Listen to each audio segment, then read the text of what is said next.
We have a new ABC News Washington Post poll that suggests vaccine hesitancy is easing somewhat in the face of the Delta surge, dropping to 17%. But there's new concern this weekend as college football fans pack stadiums and cases rise in schools.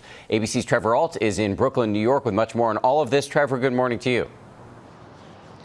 Good morning, Dan. Yeah, the return of college football likely brought up some mixed emotions for America. We had these massive crowds we haven't seen since 2019, and the atmospheres were frequently electric, but they also stir up some real anxiety because there's been significant outbreaks bubbling up across the country, especially, as you said, in schools. This weekend, America welcoming back college football. Stadiums across the country packed with fans, some for the first time in 2 years.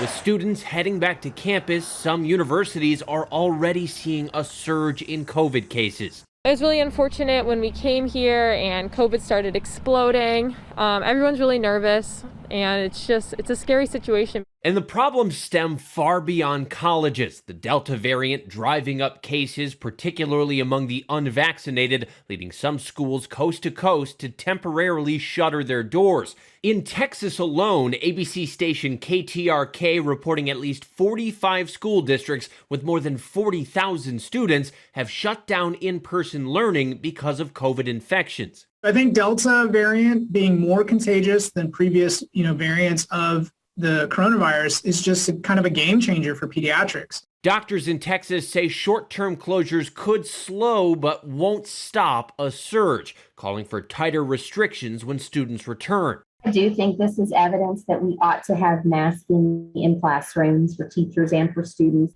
But in some instances, COVID protocols are sparking escalated altercations. An Arizona elementary school principal says when a student who'd been exposed to someone who tested positive was put into isolation, missing a field trip.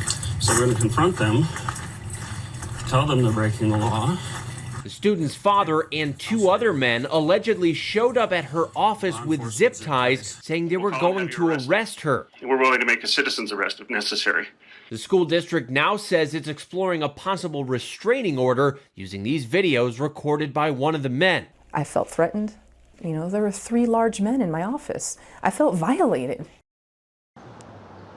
And at least 2 of those men have now been cited with misdemeanor trespassing. We reached out to the father of the student who missed that field trip. He told us that he disputed the claim that they were trespassing. He says that he was not aggressive, and he stressed that the zip ties have nothing to do with the citations that they are now facing. And guys, after that altercation, the principal says she was later sent an anonymous death threat. Whit. All right, Trevor Ault for us. Thank you. Well, hey there, GMA fans. Robin Roberts here. Thanks for checking out our YouTube channel. Lots of great stuff here. So go on, click the subscribe button right over here to get more of awesome videos and content from GMA every day, anytime. We thank you for watching, and we'll see you in the morning on GMA.